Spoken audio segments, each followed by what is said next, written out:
We've all been there, right? Hours spent hunched over a textbook, rereading the same paragraph until our eyes glaze over.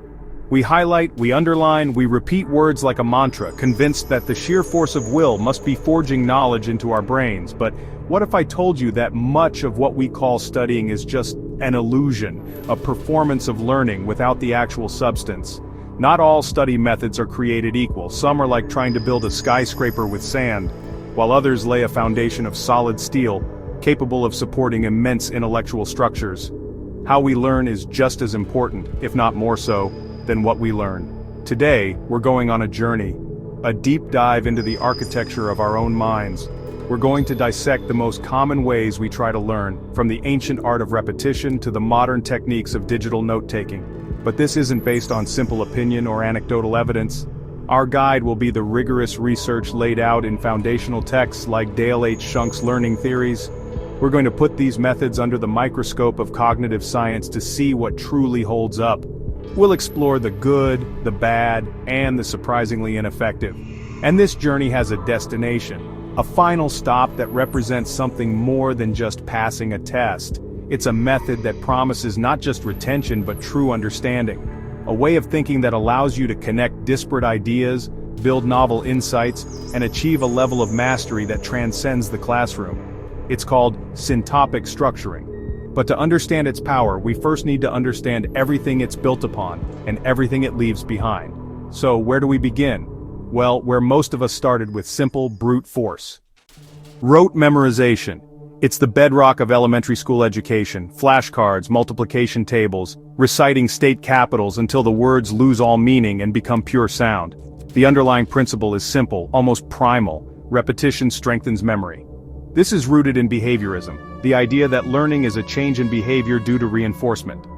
Each time you correctly recall a fact, it's like a small reward, reinforcing the neural pathway that holds that piece of information. It feels productive, doesn't it? The pile of mastered flashcards grows, a tangible monument to your effort.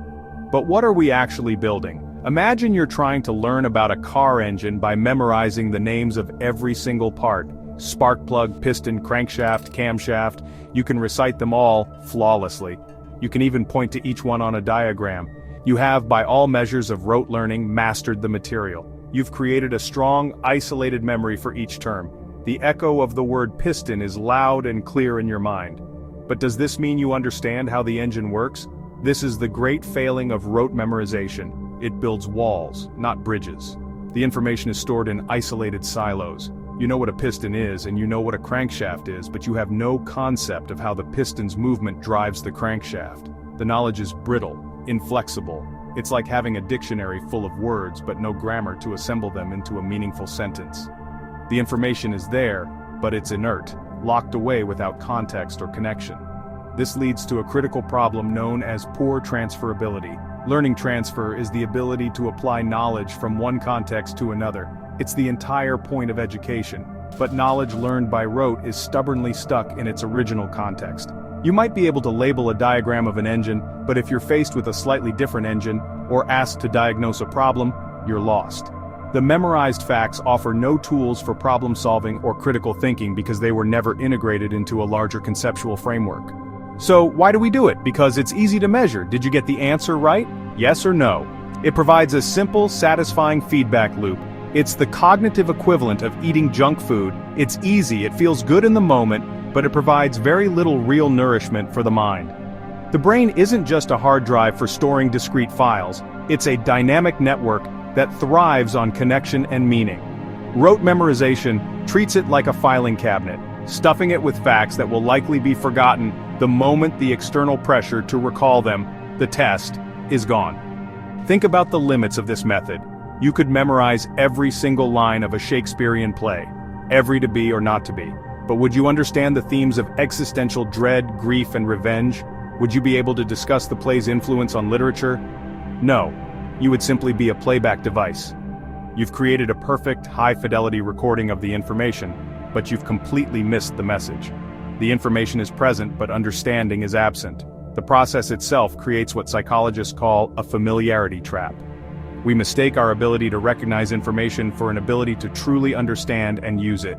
Rereading a chapter 5 times makes the words and sentences feel familiar, comfortable. Our brain says, ah yes, I've seen this before, I must know it. But when you close the book and try to explain the concept in your own words, you draw a blank. The familiarity was a phantom, an echo with no source. Ultimately, rote memorization is a tool of survival, not mastery. It can help you cram for a vocabulary quiz or pass a multiple-choice test that relies on simple fact recall. But it fails spectacularly when faced with the complexity of the real world.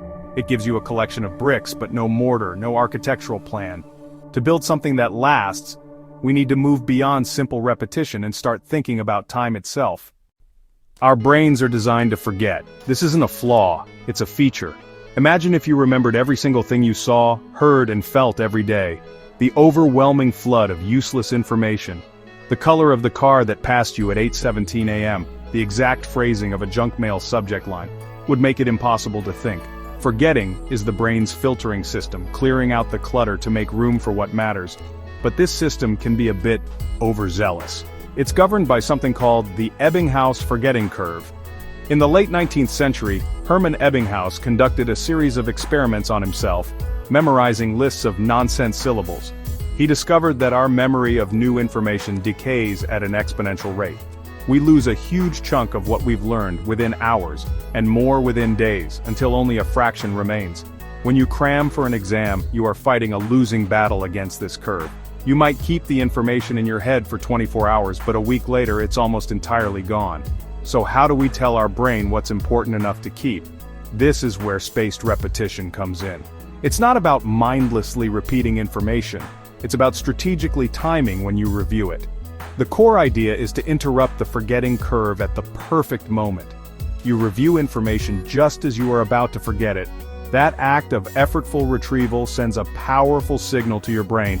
Hey, this is important, don't throw this one away. It's like rescuing a file from the trash bin right before it's permanently deleted. Each time you successfully retrieve the memory, the forgetting curve becomes less steep. You can wait longer before the next review. Your first review might be in a day, the next in 3 days, then a week, a month, 6 months. This process, known as expanding rehearsal, efficiently strengthens the memory trace over the long term, moving it from fragile short-term memory to robust long-term storage. It's the difference between sprinting for 10 seconds and training for a marathon. One is a desperate, unsustainable burst, the other is about building lasting strength. Think of it like building a path in a forest. The first time you walk it, you barely leave a trace. If you don't walk it again soon, the forest will reclaim it. But if you walk it again the next day, the path becomes clearer. And if you keep walking it at increasing intervals, it eventually becomes a well-trodden, permanent trail. Spaced repetition carves these permanent neural pathways in your brain, making the information easily accessible when you need it. This method is incredibly effective for retaining factual information, vocabulary in a new language, anatomical terms, historical dates, scientific formulas. Digital flashcard systems like Anki or SuperMemo have automated this process, using algorithms to predict your personal forgetting curve and prompt you with the right card at the right time. It's a beautifully efficient system for building a large, stable foundation of knowledge. But notice what we're talking about here. Facts. Spaced repetition is a supercharger for the retention part of learning. It ensures the bricks are solid and numerous. It's a powerful upgrade from simple rote memorization because it works with the brain's natural forgetting process instead of against it. It's about remembering the what. However, it doesn't inherently help you understand the why. You might remember the formula E equals mc squared, but that doesn't mean you grasp the profound relationship between energy, mass, and the speed of light. So, while spaced repetition is a massive leap forward, a vital tool in any learner's arsenal, it's still just one piece of the puzzle. It gives us durable, well-organized materials, but it doesn't give us the blueprint for how to use them. We have the permanent path, but we still need to understand the map of the entire forest. To do that, we need to start asking questions. We've secured our facts. They're neatly filed and reinforced against the decay of time thanks to spaced repetition. But knowledge isn't just a collection of facts, it's a web of relationships. How do we start weaving that web? The answer is deceptively simple. We ask why. This is the core of a technique called elaborative interrogation. It's the process of generating an explanation for why a stated fact or concept is true. It's the natural, inquisitive learning style of a child, weaponized for adult learning. When you're presented with a new piece of information, say, in a democracy the government is accountable to the people, the rote learner tries to memorize the sentence. The elaborative learner asks, why? Why is the government accountable to the people?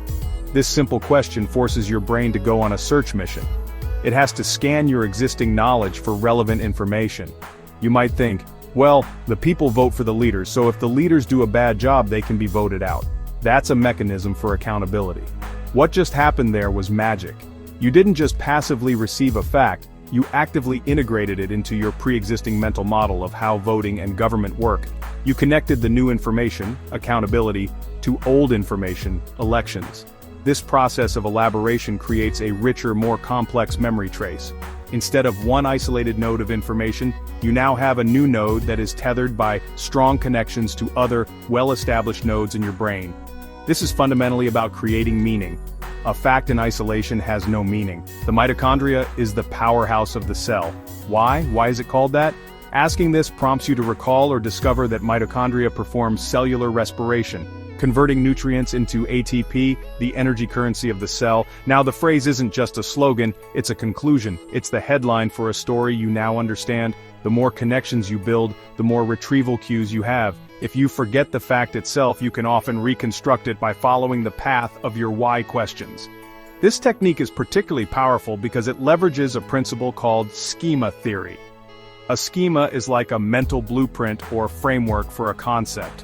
You have a schema for what a dog is, what a restaurant is, and what democracy is.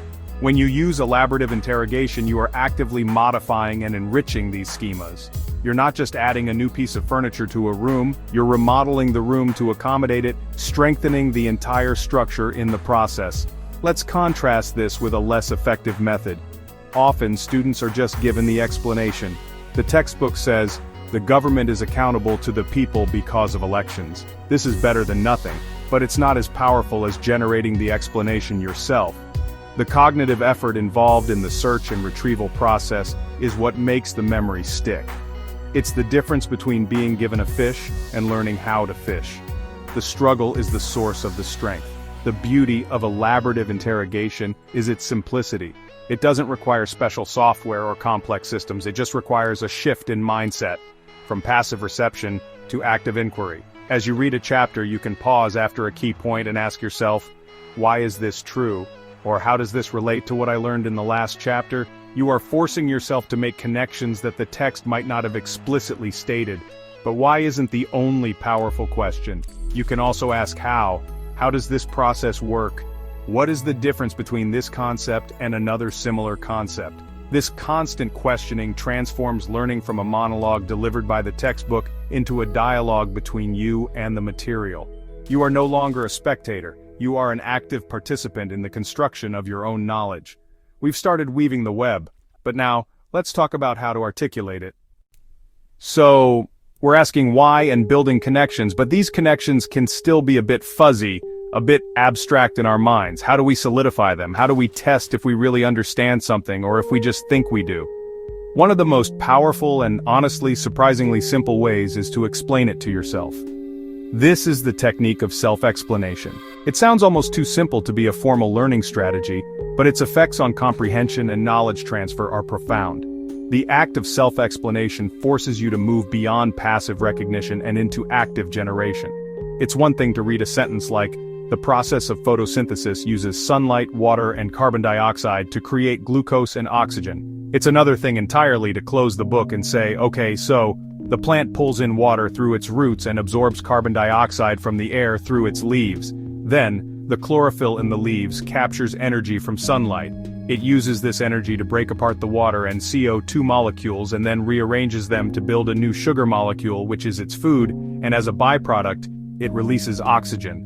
What happened in that moment of explanation? You had to organize the information logically, you had to translate the technical jargon into simpler terms. You had to identify the key steps and their sequence. You had to fill in the gaps that the textbook might have glossed over.